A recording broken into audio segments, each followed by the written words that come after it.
Hi, it's Graham and Shirley here on our continued epic adventures through the beautiful islands of New Zealand. For the next 3 days, we're going to exploring the Coromandel Peninsula, which is absolutely stunning.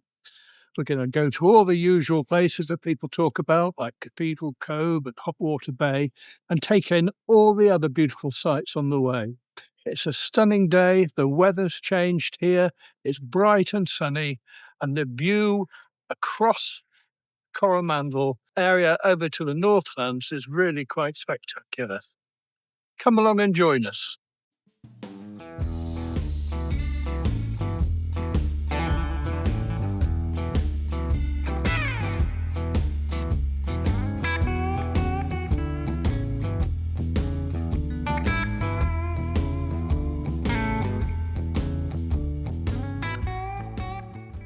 Just started our journey here, just north of Thames.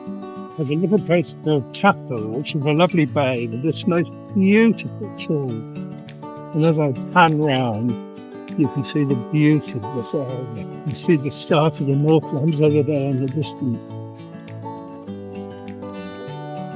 We then took a drive up the beautiful west coast towards our campsite just outside the town of Coromandel.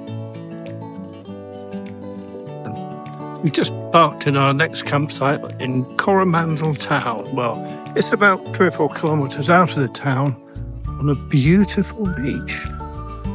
Look at this, the view out of our back window. How amazing is that? Tide is out and the view across the bay, and in the distance you can see the Northlands swinging round. You can see the extent of the bay. See Shirley in the distance there, and the beautiful setting with the mountains all around it.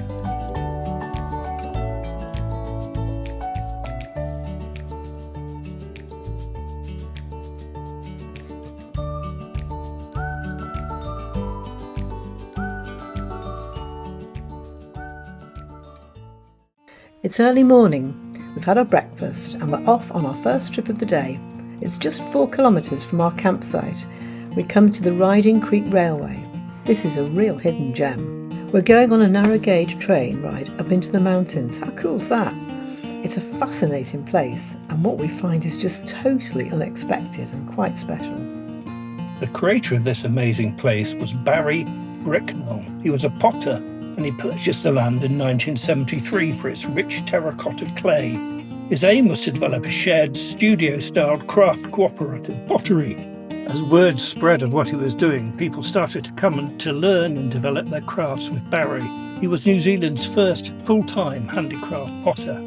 Apparently he traded pottery and beers with his neighbours to help clear the land for his development.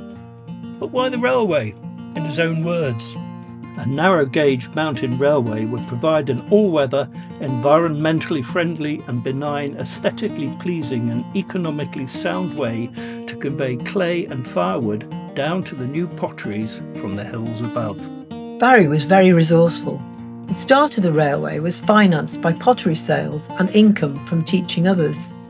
He was able to buy old mining rails from a recently closed mine, and ballast from a local landowner was bought with his pottery.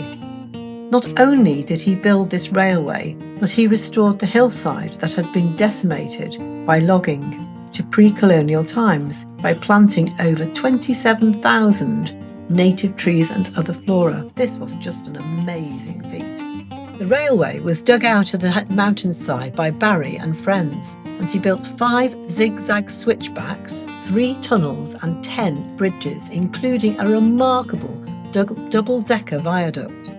And after all of this, his bank manager told him he needed to create extra income urgently and suggested that he might open the railway to tourism. So he built the engines and the carriages and applied for a passenger carrying licence in 1990. Over the years, the track has developed, and income now supports the centre and the original pottery workshops. At the very top of the track, Barry built his crowning glory, the Eyefull Tower. And from here you have these amazing views over the mountains and across to the coastline as well. It's an absolutely stunning place.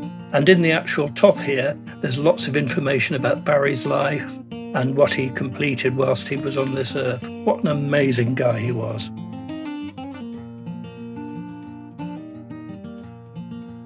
As you travel along the track, you see many examples of his pottery and sculpture. They're quirky and totally suit their place. When Barry died, he was buried along the track at his favourite place, a fitting final resting place. When we returned to the centre, we had a good look around. Pottery workshops where you can come for classes, showrooms where you can buy the artworks. You can even come down from the top on a series of zip wires, not for the faint-hearted. We finished our trip with a coffee from a lovely Cypriot couple. What a truly hidden gem you must visit. Just crossed over from Coromandel town and come to Whitianga. And here we are on the beach, walking along the Esplanade. That's a lovely view, isn't it? Looks a beautiful beach as well. We didn't spend too much time here as it was a pit stop on the way to Hotwater Beach. It's a great looking town though, and we had a lovely coffee in a cafe near the beach and met with a couple of great Kiwis who were actively involved in trying to stop the reopening of gold mines on the Coromandel. Hi there, we're down on the famous Hotwater Beach here in Coromandel.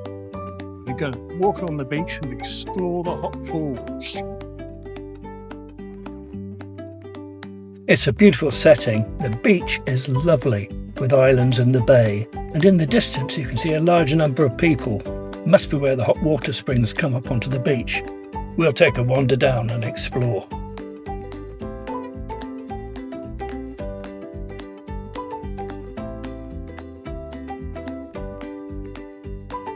The beach here is quite packed with loads of people digging down into the sand to create their own little hot pools to sit in and enjoy this very unusual experience.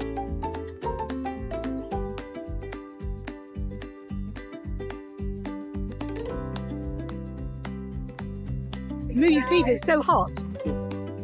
Oh yeah, it's really hot. Yeah.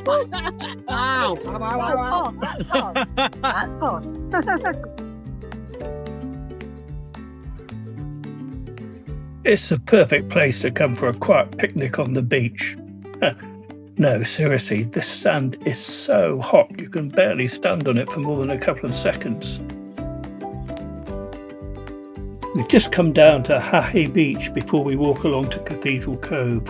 What a beautiful beach this is. Sadly, we've just heard that we can't make it to Cathedral Cove because of recent heavy rain has made the track there far too dangerous for people to go on. That's a shame. Next time. We've just come over another beautiful pass over the mountains as we travel back to the campsite on the Coromandel from Hotwater Beach and the west coast. The scenery is just so stunningly beautiful all the time over these very, very windy roads.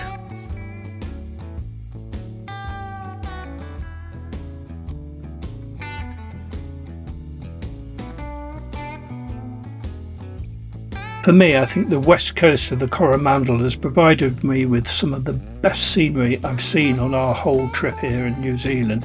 It's just so stunningly beautiful.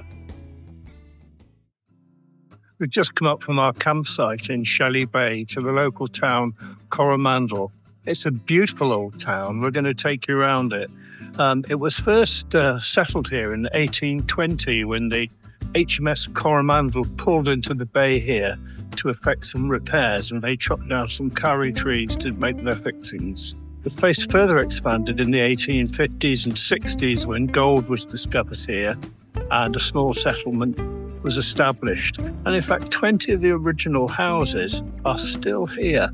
And it really is a very beautiful, quaint little place. We'll take you around and show you it. It's lovely.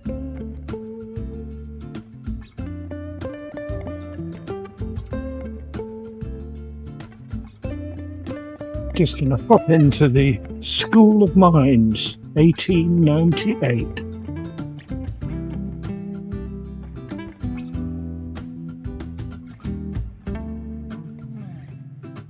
That was a fascinating trip around the Museum of Mining. They kindly asked us not to take any photographs inside and put them on social media.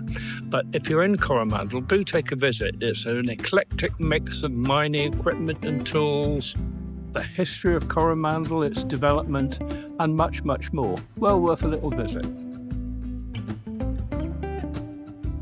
The town's permanent population is about 1,700 people, and in the summer months it expands to about 6,000 to 7,000. There's a Celtic festival each year in the summer, and the population then expands to over 20,000. Wow!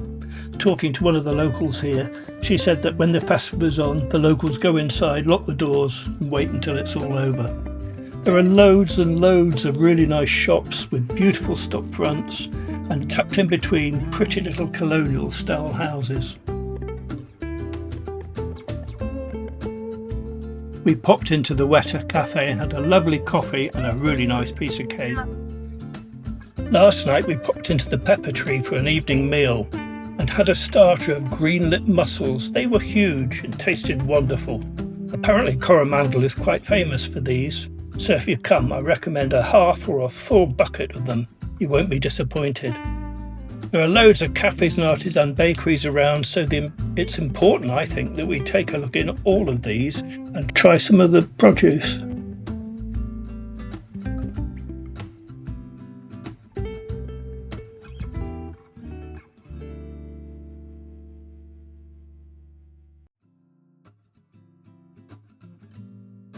Just popping down to the harbour side here in Coromandel, there's a little creek that comes alongside. It's a real safe harbour for small boats.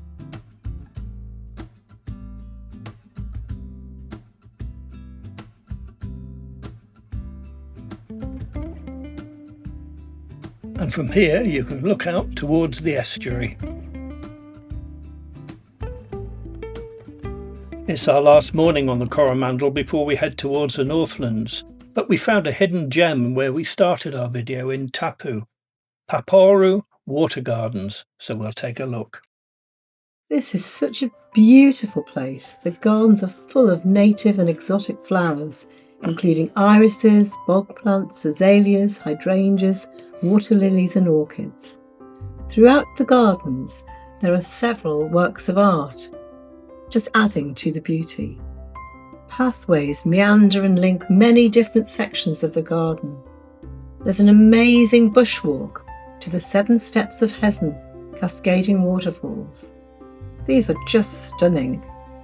The water coming down from the mountains are channeled through the gardens and in places form beautiful lily ponds. The garden has been awarded Gardens of Distinction by the Canterbury Horticultural Society and also awarded Gardens of National Significance by the New Zealand Garden Trust.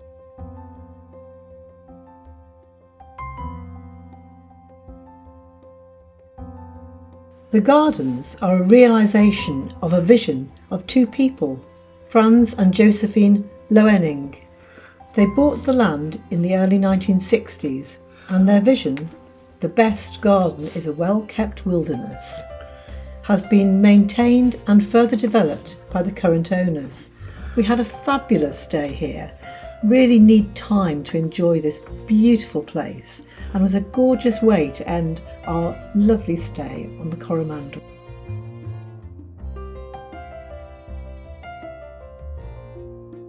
We really hope that you enjoyed our vlog on our visit to the Coromandel. It's such a wonderful place and we had a fantastic 3 days here.